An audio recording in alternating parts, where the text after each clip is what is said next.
Welcome back to another episode of the Startup Therapy Podcast. This is Ryan Rutan, joined as ever by my partner and the CEO of startups.com, Wil Schroter. Will, we've been at this, and by this I mean this startup, startups.com in some way, shape, or form. We're coming up on a decade, man. It's bananas. A decade. It's crazy, right? Which also means that my kids are about to be 10 years old, which also blows my mind. But some really interesting things have kind of come out of this in terms of like our happiness, I would say, our energy levels, our health, because, we've chased a lot of things historically. You and I, we've done a lot of different businesses, a lot of different stuff we've worked on. We've been doing this for almost 10 years. I mean, we've certainly chased a lot of different objectives within the business, but it's always been focused on kind of the North Star of startups.com and what we knew we wanted to build there. And man, for me, it's had a great impact in terms of energy levels and, not having to change focus, not having to kind of reinvent and go back to the drawing board, which can sometimes feel really good in the short term, right? But the long-term impact of just sticking this out has been pretty awesome. Yeah, I think it goes to a few different points. I think I was just getting really burnt out after having done 8 startups of constantly starting again. At first, it was, to your point, Ryan, it was exhilarating, right? It was awesome. And it got excited about the challenges. I got excited about, everything about it. The problem was at some point, I kind of zoomed out a bit and I said, all I do is start things. Like, I want to finish things. Right? Right. You know what I mean? Like, every great company isn't about how it's started. It's about how it's finished. I've seen, it's true. especially in our business, an awful lot of starts. I've had an awful lot of starts, but the only points you score are the finishes. Yeah, man. There's a lot of startups. There are far, far fewer finish ups at this point. Yeah. And I feel like it's not a trope that I think is pushed out there enough, which is anybody can start something. That's the easy part. Finishing it is the hard part. Oh yeah, we've made this joke a couple times in the podcast, but like becoming a founder is sort of the easiest job you can take, right? It's hard to do, but you can become a founder 4 seconds from now by declaring yourself a founder. That's all it takes. Yeah, exactly. And I think the other part of it was, I think in the back of my mind, well, no, I don't think, I know in the back of my mind, I felt this ongoing pressure, this anxiety, this stress that was basically me saying, this is a means to something else. I was constantly on that treadmill with the carrot dangling in front of me, running toward what that next thing was going to be without ever taking stock or maybe appreciating that I probably should have just been working on that next thing right now. I don't know why it took me so long to figure that. It took me 20 years to figure that out, by the way. I have no idea. But better late than never, as with all things. But yeah, no, it's absolutely true. And so I think that's where we focus the attention to start, right? So what if there is no later, right? So what if we just started doing these things now, right? What if we just determine that what we're doing now is the thing we want to be doing for the rest of our lives? And or said differently, if it's not, then why the hell are you doing it in the first place? Yeah, exactly. And okay, so I'll give you just a little quick story. Before we started startups.com, I was doing a whole bunch of different startups. I was actually running 5 startups at the same time. 3 of them were venture-backed startups. So I was in so many places at the same time. And every time I had an idea for another one of these startups, I'd get so pumped about it. But it was always with this kind of build and flip mentality, which, is exacerbated when you start raising capital, because that's specifically what you're intended kind of have to do at that point. Yep. And so I was constantly in this mindset of making these short-term decisions that were more geared toward how does this thing grow fast versus how do we build the best possible thing regardless of how long it might take. Yeah. And I'm not saying that moving fast always equals building something poorly, and I'm not saying moving slow means building something great. There's a happy medium. But that's not really what my problem was. It wasn't about just taking time. It was about this thought process that growth was all that mattered. And it didn't really matter if what I was working on was something I cared about. It mattered that it was growing, and it mattered that it would have an outcome. Yeah. Yeah. Far more important. And I think that grated on me for a while, And so I think at some point in my mind, I just said, everything that I've been doing for damn near 20 years at that point, everything that I've been doing has been leading up to what I think is going to be the next thing. And I also think that's a big part of being young is that you haven't lived through the entire arc of life yet. So all you have are next things. You know, the person you're going to marry, the kids you're going to have, the house you're going to buy, the job you're going to get, like everything's the next thing. Yeah, yeah. We get pushed into this mentality of something better is coming next. Something better is coming next. Right? It's not grade For school. It's middle sure. school. It's middle school. It's high school. It's high school. It's college. Now what the hell do I do? And no one really stops you, I think, at any point and No. says, "What about now?" Yeah. Right? You Yeah. know, it's almost Life like will we're stop you at some point. yeah, yeah. I think it's almost like we're penalized for not looking, into the future the entire time. You know, they're talking about the live the moment, but it's more like, hey, what if what I'm doing now isn't the most important thing I could be doing right now? It isn't the most fulfilling thing I could be doing right now. And I don't know that we get pulled aside and asked that question or called to the carpet to answer it. And No. essentially that's what happened. I think, life did that to me. I just got to a point where I was so burnt out and I was pulled in so many directions and I wasn't doing anything particularly well if I'm being honest with myself. And I got to a point I'm like, what am I trying to get to? And so I had this really interesting moment where I kind of just hit the brakes on everything and I stopped and I said, I don't want to do anything until whatever I'm going to do, whatever I'm going to work on is the last thing that I ever do. And I don't know if I told you this before, but this is such a bizarre aside. There's a guy that I know, Dharmesh Shah from HubSpot.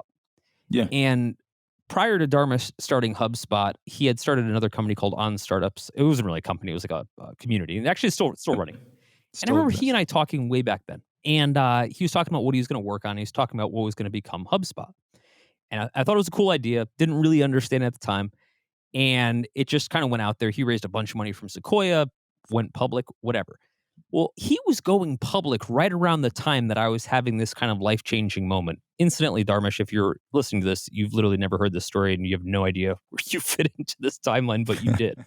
And I remember around this time that I'm having this moment, I was looking at HubSpot going public and I was really proud of what he had done.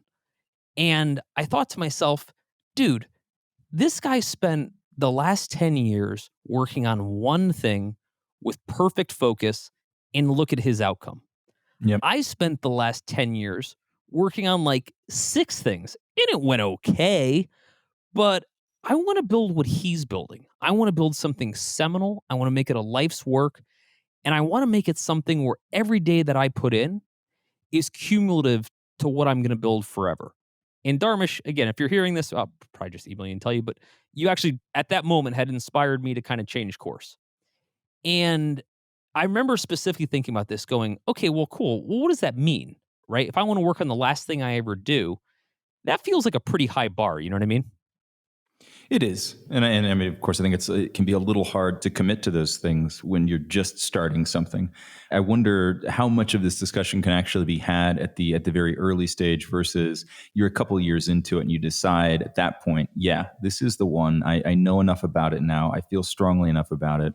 I'm going to stick this out. I can go back in time for myself and think that a number of the things that I started and then let go of either through sale or just winding down, I'm not sure I would have kept any of those. I'm not sure that just sticking those out would have actually been the right move, right? In doing the ad hoc analysis, which of course is far easier than doing it in real time as you're doing this. And I remember a few things. There were a few things that were happening at those times when I made the decisions, and I'm trying to back into my logic now. Some of it was, of course, shiny ball syndrome, right? There was something else that I was more excited to go and do, right? Something else came along. And of course, as you start a company and then as you start to push it, past the first growth hurdle, the second, the third, the fourth, it doesn't necessarily get easier, right? In fact, a lot of times it gets harder to do that. And so you think about the quick and easy wins of starting a new company and kind of getting it off the ground, the excitement, the adrenaline of that, compared to I have to keep pushing this boulder up this hill, and it's probably like 2 more years before I hit the next real milestone with this one. Maybe it'd just be easier to go and start something else. And so I think, some of that is going to be hard to erase. But I also think that when I look at what those businesses were and had I stuck with them, I don't think that I would have developed the same passion for the mission behind those companies Yes. as I have with startups.com. Now, said differently, not in the shape that they were in when I sold them, or not with the form, but I think that you could also come to that realization and say, hey, this isn't exactly what I want. I'm the founder. Let me steer this into being something that's, a bit more fruitful, a bit different. Like my buddy Brian Harris, right? So I'll tell a story about my buddy. Started the company Video Fruit a couple of years ago. Now he's moved on to growth tools now at this point, and he was still using a Video Fruit email. I think he still is. That company has nothing to do with what he's doing now, but he didn't really let that stop him, right? And he's continued, and it's still a continuity of that same company. But he realized that wasn't really what he wanted to be building, so he just started building what he did want to build. Kind of as the car was moving, he decided to change the tires and turn the whole thing around. That's definitely possible too, right? And you can do that. We have that power. The other thing that I think is just one more point on this, and I think this is an important one for me. We talk a lot about following your passion. I also think there's something really important to consider about where passion actually comes from. And I think there's one factor, one facet of passion that we often overlook, and that's mastery. And I think that in a lot of cases, they can certainly follow each other. But I think far more often when I look at people who I see doing work they're passionate about, and then I find out where that passion came from, it came after their mastery. It wasn't passion that led them to master the task. It was mastering the task that led them to be passionate about it. And so I think this does make a case for kind of the stick-to-itiveness and seeing things through. I think there's another dynamic that comes with that. I think for all of us, we're used to in life being able to say, I'll make it up later, right? Yeah. Basically deferred living. I'll work on this thing right now that I don't care as much about, but again, it's a means to an end so that I can enjoy this other thing later. Kind of an interesting TLDR on that, though. I don't know that many people. I'm struggling to try to even cite one in my head who have done that, and the thing later totally made up for all the deferred living going on. And let me be specific. I did that in my life. Early in my career, I deferred like almost a decade of life, if you will, in order to try to advance my career. And it worked, right? And I'm so thankful for the outcomes, et cetera. So I don't want to overlook that.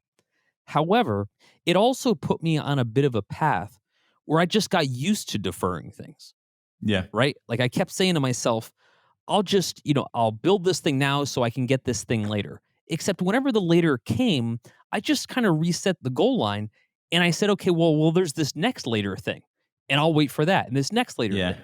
Yep. And when I look back, I was like, man, there weren't a lot of cases where I just said, hey, what about now? Like, what if now is the most important time? And later is probably just an excuse for not taking advantage of the moment. I think there's something really important there, right? And Shoot. that's that if you don't have a clear objective for what you're trying to accomplish with the deferred living, the deferred fun, the deferred family dinners, whatever it is that you're giving up for now, and there isn't some sort of a finite goal attached to that, to your point, it just becomes habitual. You just learn to keep deferring life. And I don't know that there's anything other than like some of these like really hard triggers. And, you and I have both experienced some, both in terms of health. Family's a big one, right? At some point, once there's other people involved in your life, they may not be as willing to defer anything as you are. Like I can't get my 2-year-old to defer anything for more than about 8 seconds without a full meltdown at this point. Some external forces come in, but I think you're right, man. It can be really, really dangerous if you just get used to deferring things all the time. That just becomes the behavior and there's no purpose to it. It just becomes your default. So I had this really life-changing thought experiment at the time, and I kind of just backed into it. It's not something I kind of sought out. And I said to myself, what if all of my goals had to be accomplished right now? In other words, I couldn't set goals for next year or the year after. Everything that was important to me had to be done right now. Right. And by the way, why it took me 20 years to ask that question, I also don't know, but just why it's why I'm bringing it up in this podcast in hopes that someone else will, get some benefit from that. But all of a sudden, like everything stopped, like the world just hit the brakes. And I was like, okay, let's see. I have to do everything now. What does that look like? Well, I only want to work on stuff that I really care about right now. Right. And I'm Yeah. like, huh, how did that not occur to me for 20 years? Right. And so, Right. we've talked about this before, and I sat down and I said, here are the things that I really want to do. Here's what's important to me. And I said, what if all along I've been thinking about like what my retirement job will look like when I've like made so much money or accomplished so much or done so much where I can just enjoy that. And Yeah. then I thought to myself, why wouldn't I want to go do that job now? Like, Yeah. why wait until later? And I think it's really easy to make excuses about why that can't be done. I'll give you an Yeah. example. The most rote answer I hear from entrepreneurs about why they want to make money is so that they can become an angel investor and invest in other people's companies, which by the Yeah. way, like is such a Yeah. weird answer considering like if you were built to build things, why would you not want to go build them? But Yeah, regardless, exactly. to each his own. But I think they later on find out that that's only so exciting. It's like saying, I want to be Michael Jordan and win 6 rings so that I can go watch basketball. It's like if you're Michael Yeah. Jordan, you should be playing I regardless. was thinking Bob Vila when he stopped building stuff and just started slinging nails for Home Depot. He became infinitely less interesting to me at that point. Well, let's be fair. Norm Abrams did all the work anyway. It's true. But anyway, but look, man, I got to this point where I'm thinking to myself, why don't I just work on my retirement job now? So, I zoomed out and I said, what is that job? Like, what does that involve? And I said, that's going to involve basically talking to entrepreneurs all day about founder stuff. Right. And again, I didn't know how that was going to turn into a company or a job or anything else like that. But I said, look, so long as I'm doing that for the rest of my life, I win. I don't Yep. beat somebody else. I mean, I win at my own life. I win at this thing called life.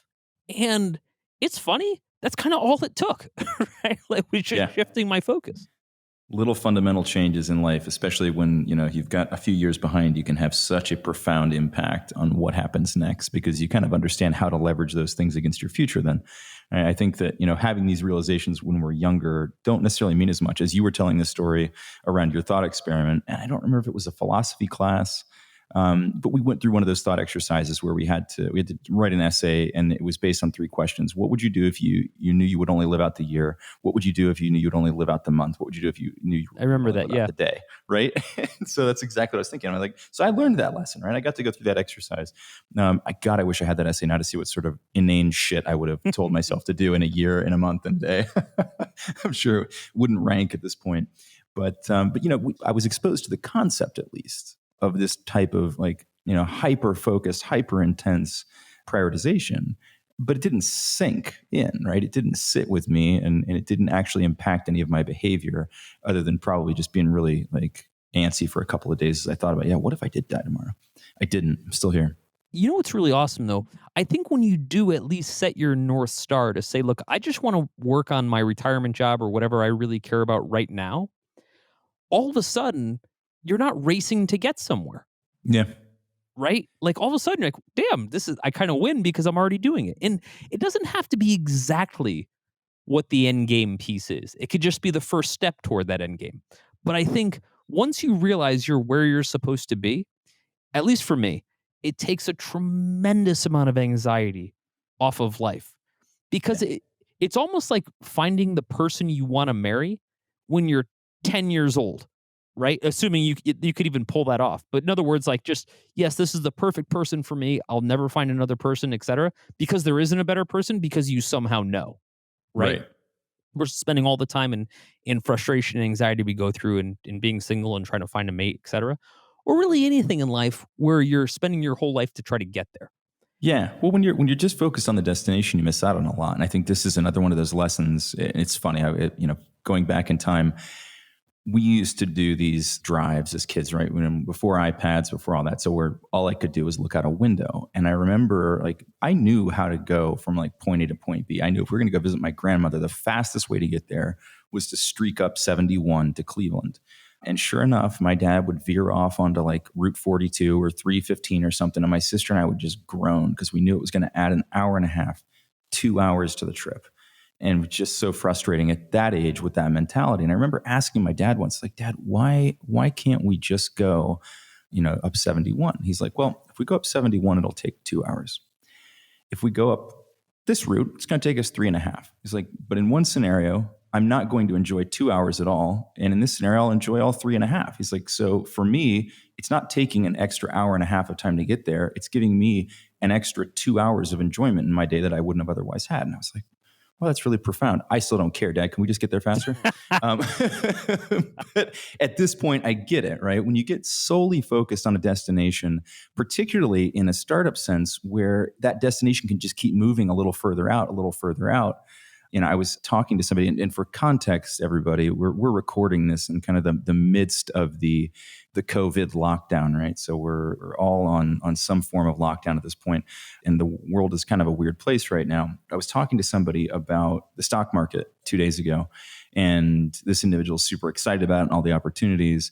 And I was asking him, so what's the trading philosophy right now? And he's like, well, just maximizing everything. Like, just, okay, well, to what point? He's like, well, just as much as possible. Like, okay, well, but like, what are your triggers? Like, when we know to get out? He's like, well, I just going to let it go as high as it can. I'm like, yeah, but what does that look like, man? You can't just keep saying like bigger, more, because there's no end to that. Right. And I think that's an easy trap to fall into, particularly in the startup space, where if you're always focused on a destination, the destination just keeps moving further away from you every time you get closer, you're eventually going to burn out. Right. It just doesn't work that way. All it takes is a shift in mentality to say, I don't have to get there as long as I'm enjoying the path to getting there.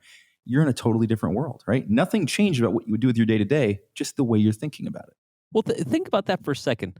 Think about how much anxiety, like if we had a pie chart of our anxiety, how much of that pie is loaded up with our anxiety, right? Around what's going to be next.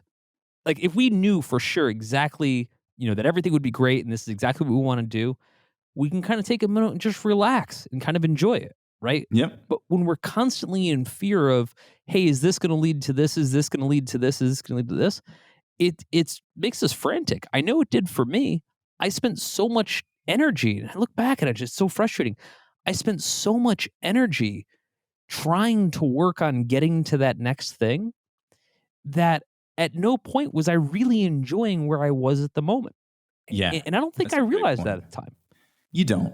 You don't. And it's funny because once you get past that, what you realize, like, I'm thinking about things like product launches now, right? So when you're, you're so concerned about getting to that next product launch and how's it going to work? And then what will we follow that with? And, how we maximize it, how we leverage that. It takes the fun out of it completely. When you have that mental shift and you're just worried about, not worried, I'm going to take the word worry out of that. When you're just thinking about how to build the best product you can, how to make it a great launch, how to really enjoy the process, it's a totally different experience, right? You look forward to the product launch with anticipation as opposed to trepidation, where you're worried about what that outcome is going to be. And I'm not saying don't worry about how you launch your products and don't worry about, what happens to them, but focus the energy instead on doing everything that is within your power to make it a great product, to make it a great launch, as opposed to endless analytical cycles around what if, because you don't know and you don't need to be prepared for all of them because most of them you can't impact anyways, right? And I'm certainly have been guilty of that in the past to a degree that was very, very unhealthy in terms of overanalyzing and just kind of trying to work out every possible scenario and then being wrong about all of them anyways. So didn't do me any good. Well, look, I think aside from the stress of what's next, there's some other really important parts to, building the last startup we'll ever do. I think when you're building the last startup you'll ever do, I think part of you too, you get a long view and how you treat your employees, how you treat your customers, how you treat your partners, just how you treat the community at large. You know that you're going to be part of that for a very long time, ideally the rest of your life. And you take it really seriously. If something goes sideways, you're not like, fuck it. We're going to get out of this and be on to the next one anyway. As people could treat investors that way, they could treat customers that way, et cetera. When you're like in our case, and like, look, we're going to be doing this, hopefully, knock on wood, for 50 years, then you look at things a bit differently. You're like, Yeah, 100%. If I send the wrong message to the market, if I do the wrong thing, I'm accountable for the rest of my life. I think you make much more serious decisions when you put it in that context. Yeah, and I think it forces you to measure them appropriately too, because then if you realize, okay, if I'm belaboring, a subject line on an email, for example, and yes, that'll have an impact on the business. Yes, that will have an impact on customer acquisition. Yes, that will determine how quickly we grow our network. Will that matter to the business 12 years from now? Probably not. right? Now, if you're sending out a critical communication around, like the ones that you've sent over the last couple of weeks around how we're communicating to our staff, how we're handling COVID, and what we're doing to ensure that everyone remains whole and healthy and happy in their jobs, that could have lasting impact on the company. And so that does deserve the cycle. So I think it's not about being sort of zen about everything. It's about figuring out what you can be zen about and what you need to get all up in arms about, and where Yeah. you do need to kind of dig in your heels and say, this is worth getting stressed out over. This is worth putting in extra cycles. This is worth staying up late for. I think if more companies, startups in particular, adopted this long view of, look, this is the last startup until the next startup. And Yeah. let me just be clear. We're not so kind of blinded or, have such tunnel vision, which is to say, if X big company came to us and offered us a ton of money for our business, we'd probably take it, right? This isn't the same as no one will take this out of my cold, dead hands. Yeah. So, I mean, we don't hate money. We're not divorced from reality. So I want to make sure that there's not a sense of, these guys have lost their minds, like they're outside of a economic reality. No, that's not the case at all. But that's not how we're planning. I think Right. when folks think about the long term, and I looked at the Google founders, Zuckerberg on Facebook, and I remember in the early era, particularly when Facebook got their billion-dollar acquisition offer from Yahoo, which at the time Yeah. seemed absurd, right? Sure did. But then Zuckerberg turned it down, which no one could believe, right? Right. No one could believe. And it fascinated me because he said, I want to build something for the long term. And I remember thinking, man, I don't know, man, $1 billion is an awful lot of money, right? Especially at the time. Again, people forget. That's all I can think about right now is, man, Yahoo had $1 billion at one point. Yahoo made a lot of people awfully rich. But listen, I was thinking about that at the time. He said something I thought was really fascinating, and so did the Google guys. He said, I want to build something for the long term. I want to build something seminal. I don't want to be a department of another company. I want to build, Yeah. the company that has those departments. And I thought, wow, what a powerful way to think about the future of a company, right? What a powerful way to make decisions. Again, not with how quickly can we grow it in order to make it have enough value to flip it, but how can we build something that becomes a staple in the economy, in the community, et cetera? Yeah. And what kind of long-term thinking and decisions and culture would you build with that thought process in mind? And I was always really enamored by that, which is why, Ryan, for what we're building now, I feel really proud about it because I feel like we've put ourselves in a position quite deliberately where we can work on something that we care about. We don't have this pressure over our heads where it's got to be built to flip. If we want to work on something that we just care about, like this podcast, we can. The podcast doesn't make us any money. It's not part of our revenue plan. It's not part of our growth plan necessarily. I mean, people listen to it and hopefully maybe buy our products. But at the end of the day, we do it because we like it. We enjoy it. Yeah. And I think I that's forget that we're huge one. podcasting about half the time. I forget that this is actually a podcast. It's just like, these are the conversations we were having anyways. We've just finally hit record. Yeah, also true. Also true. It's worth noting for some of the folks that may have been listening to this in the past, Ryan and I literally just hit the record button and talk. Yeah. And we prep for about 60 seconds and just go. But it goes back to because it doesn't feel like work because it's something we really enjoy. And I think it would be wonderful to hear more startups, founders, let's say, at a cocktail party, brag about how they're building something forever. Now, again, it's forever until it's not. It's forever until you decide, hey, it's no longer for me, right? Ryan, you and I might decide at some point this just isn't for us anymore and go do something else. Nothing wrong with that. But the mentality isn't that. The mentality is let's build something seminal that can stand the test of time and pour our energy into it that way. I wish that was more of the conversation amongst founders because ironically, even for the venture funded ones, I think they just build better companies. But hang on that one for a second, though. Stick there for a second. So for the venture companies, how can they avoid being forced into that mentality? And does it require avoiding venture capital in the first place? Which then begs the question, well, would that company have been possible? And you and I have talked about this a lot in the past in different contexts, but not something we've ever truly beat up here. We have talked about when to take capital, when not to take capital. But in that case, let's just assume that the company did need venture funding for some reason. I almost always think that there's a way to avoid it, but let's assume for some reason that it does need. It's a fundamental piece of how the company will start and grow. Sure. How do you avoid it then when you've got all that pressure, right? Is that, I mean, we could say something like, well, it's investor selection. You got to find people who are bought into the mission and they're willing to take the long view as well, which I think would rule out all of venture capital, right? That's just not the model they're built fundamentally, for. it kind of does. Yeah. Because essentially the VCs themselves raised money from their limited partners, their LPs, on the promise that they'd have a return within 10 years. Yep. So that ship sailed the moment folks took the money. Now, every now and again, you can kind of navigate that a bit differently. And there's different ways to get to liquidity. Not everything has to be a sale. It could be an IPO and you still continue mission. So again, not everything is lost once you take venture money. Every now and again, you get a curveball. Like, you remember Kickstarter raised like $10 million and then decided that they were basically going to be almost like a quasi nonprofit. Like, super happy investors when you do that, by the way. Yeah. It makes them so gleeful to really watch you turn their Reg D into a 5013C. But I think most folks would agree, investors inclusive, that if the mentality was more around building a great self-standing product, that would create more value than just trying to build a metrics-based product that if it hits these metrics, if it hits this growth curve, then it has value and sells. Don't get me wrong. Plenty of investors love that piece too. But I think as founders, and all we really care about as founders, if we were all working on our seminal product, seminal being the thing that we would do forever, or at least in our minds could last forever, then I think we'd treat it differently. I think that my treatment and my approach to startups.com is night and day different than all of my last 8 businesses. Like, night and day different. Like, I've got another analog for you.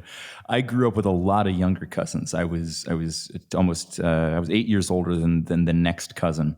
And so for a long time in my early adulthood, like college into, before I had kids, I spent a lot of time with them. My aunts and uncles would send them down and I would hang out with them. I'd take them out, we'd play, I'd take them to, water park, do whatever. Right. But I was never too concerned, right? Like I was kind of like an uncle, right? I was the cool uncle. I was just a cousin. I was the cool uncle, that would, let them eat what they wanted to, let them stay past their bedtime, all that stuff. You can bet your ass I don't do that with my kids because I'm playing the long game with them. I got to send my cousins home at the end of the weekend. I got to keep my kids all the time. And so I take a very, very different view of the decisions I make with my own kids than I did with some of my family. Sorry about that, guys. I'm going to apologize to all my aunts and uncles now for, by the way, whatever short-term damage I may have done to your kids. But think about that. So if all of us are starting to have this really kind of final seminal, we're tethered to this is the building blocks of our world wonder that we want to share with the world forever. Think of how much passion goes into that. Think of how much we won't compromise in order to build such a great company. And while we're doing it, heaven forbid, actually enjoy it. Right? Be able to say, man, like, I'm working on this product or this product or this product because I really enjoy it, because it's something that's really important to me. And I hope it makes money. I hope it drives growth. But you know what? Like, that's kind of an outcome and a byproduct of what I'm doing. It's not 100% the goal. Yeah. And I think it's a luxury, by the way. Us being able to do this podcast right now is a luxury. It's a luxury we've earned by working our asses off and making sure we have a company that pays bills. Right? Yeah. But it's also deliberate. Like, we got into this specific business so we could do stuff like this. Yeah. That means to an end. It's not an accidental byproduct. Right? Correct. It's exactly aligned with what we said we were going to do. Now, is it 100% business purpose focused? Right? If we were venture funded, would our investors be sitting back going, "Man, I'm glad those guys spend a couple hours talking to each other and recording it for people that we don't actually care about to listen to on a weekly basis"? Yeah, no, they wouldn't be saying that, and we wouldn't have. So that piece of it is the luxury. But the other side of that is, and to your point, it's aligned with what we're supposed to be doing based on the original thesis. This is exactly the kind of thing that we said we wanted to be able to do. And we built a business that it makes sense to do this for. And that is very powerful. So I think for other founders, I think we all go through these phases where at the beginning, you do what you have to do. right? And I always Yep. try to kind of take things back and say, yeah, hey, it's cool that Will and Ryan can be on a podcast, but dude, we're going into like year 9. We Yeah. didn't just start this yesterday. We've been at this for a very long time, and every year that progressed, we started to trade things we have to do for things we want to do, right? Yeah. But the slider was all the way on the have to do part in year 1, right? And if you listen to this podcast and listen to the hellscape that we went through emotionally, financially, physically, Yeah. then you'll understand very well when we say, we've transitioned from have to do to want to do. However, now that we're on the other side of it, I got to say, we didn't defer a ton. I mean, we did. I mean, we made sacrifices, don't get me wrong. But I loved those sacrifices because we knew exactly what we were trying to build, because it Yes. wasn't a means to some amorphous end. We knew exactly where we wanted to get to. And we worked every day to kind of shorten that distance so that we could be doing more or less what we're doing now. Yeah. I mean, I think going back to the point you made around the luxury of being able to get into the want to do, not just have to do category is something you do have to kind of work your way into. It doesn't start from the beginning. Now, that's not to say you can't enjoy that stuff too. And it's funny because and I think, again, this is one of those reasons why you may decide to jump back into a startup. You want some of that early stage adrenaline. You want some of that, I need to stay up late and get stuff done.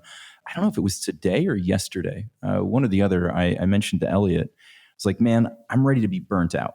And then I qualified that statement by saying that, like, I'm in a mood and a mindset. And I think part of that's just like, I'm having a little bit of caged lion syndrome right now, being trapped in the house for the last 3 weeks, with fruitful work to be done. So I'm not complaining. I literally have nothing to complain about.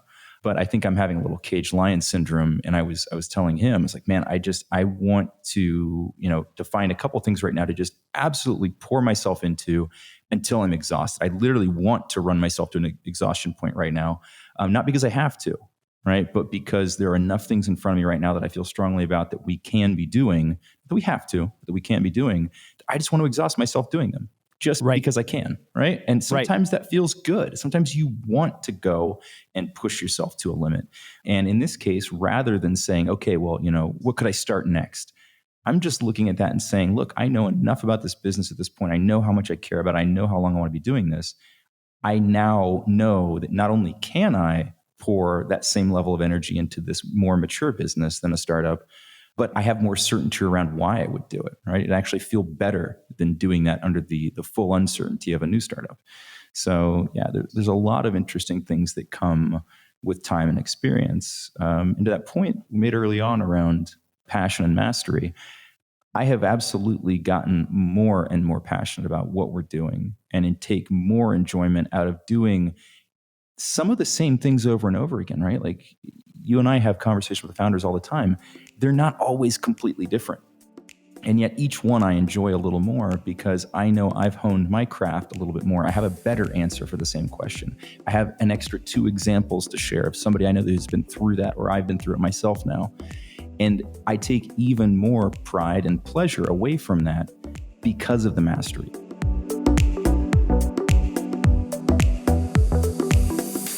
That's a wrap for this episode of the Startup Therapy Podcast. This is Ryan Rutan on behalf of my partner, Wil Schroter, and all the Startups.com family, thanking you for joining us.